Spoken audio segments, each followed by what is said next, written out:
I used that then to write my next book, which has a Mormon theme only because of the Mormon coins that were used to help describe it. And that book is Numismatic Forgery, an illustrated, annotated guide to the practical principles, methods, and techniques employed in the private manufacture of rare coins. Scary book. Received some wonderful reviews, by the way. It won the Best World Coin Book Award at the ANA Convention in Pittsburgh in 2004, and it became an instant bestseller. It describes various methods that forgers and counterfeiters use to make rare coins. And of course, I employed the same methods in making my Mormon coins. So that gave me a kind of a credibility as a scholar and as an artist, but from a rather dubious standpoint here. I should tell you that the study of coins has always been an important part of history, and of course the mechanics of it had fascinated to me and was fascinating to me. And so as I would study coins, I would study how they were made and how they might be created by forgers. I was very fortunate in those early days when I worked at the state prison because I was Mark Hoffman's prison guard. And one of the aspects of my job, oh, thank you, wow. I get a thing to hold it, cool. You're so good. Okay. Yeah, okay, good. One of the aspects of my job was to let Mark out of his cell at night so he could do chairman duty, so he could go and sweep the floor, make the coffee for the next morning, then come into my office and DS for a couple of hours. Now, Mark was a fascinating person. He was intellectually starved at the prison. He was trying to learn Latin, so I would take him to the office and we'd go ahead and conjugate Latin verbs and so forth. He was trying to join Mensa, so I sponsored him. But I actually was able to get over 50 hours of exclusive interview with Mark Hoffman that no one else ever got because he didn't realize he was being interviewed. He found out who the third bomb was supposed to be for, or what it was supposed to be for. It was to blow up his car, folks. He was trying to go ahead and give himself an excuse to go into hiding so that he wouldn't have to go ahead and produce the documents that he had pre-burned and placed in his car. That was the reason that the car blew up. Unfortunately, he had parked it outside the Deseret Gym where the assembly hall now stands on the slope of a hill, and so the bomb, as it sat on the floor of his car, and he went to go and pull the paper out that would go ahead and arm it.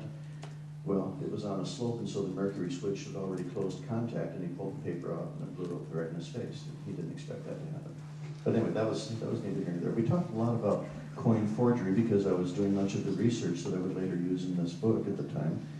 I showed him some dies that I had cut, and he admired them and told me that he wished he'd known me on the street. and he taught me a few of the techniques that he used to make counterfeit coins as well, because that was what he began his forgery with, was with forging coins. So I described some of his techniques in that book as well, and it's the first time that they've been discussed. In fact, it broke the mystery of a very rare coin that was that had come up in the world here just around 2002, and that was a 1959 penny that had a 1958 reverse to it. That was the year that they put the memorial on the back. There's only one example of it known, and that it appeared mysteriously in 1986. And Mark later claimed to have made that coin, but no one could figure out how he could have made it because it was perfect. Well, he had described to me some years earlier the method that he used to create die shells by electroplating nickel onto a coin and popping it off. And I described that in my book, and the president of the American Numismatic Association was astounded. So I replicated that, I scientifically replicated that process using the same equipment that Mark Hoffman had. I inherited his plating machine from one of his victims. And so I reproduced that 1959 sent with the 1958 back, and a couple of years ago I presented it to the ANA Museum in Colorado Springs. So it described the method that Mark had used to do that. So I notched myself up now as a researcher, okay, and as a scientist, all because of numismatic forgery. Well, I then felt that I had enough wind under my sails to be able to really do some serious writing.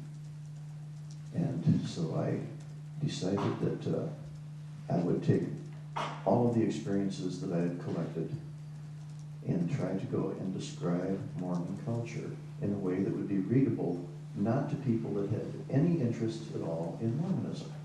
In other words, to the average person worldwide who may or may not know a Mormon, may or may not have heard anything about a Mormon, but they're still interesting people, aren't they? It's an interesting culture, isn't it? So I wrote my third book, Destroying Angel, which was released a year ago. Okay. I'd like to talk a little bit about Destroying Angel.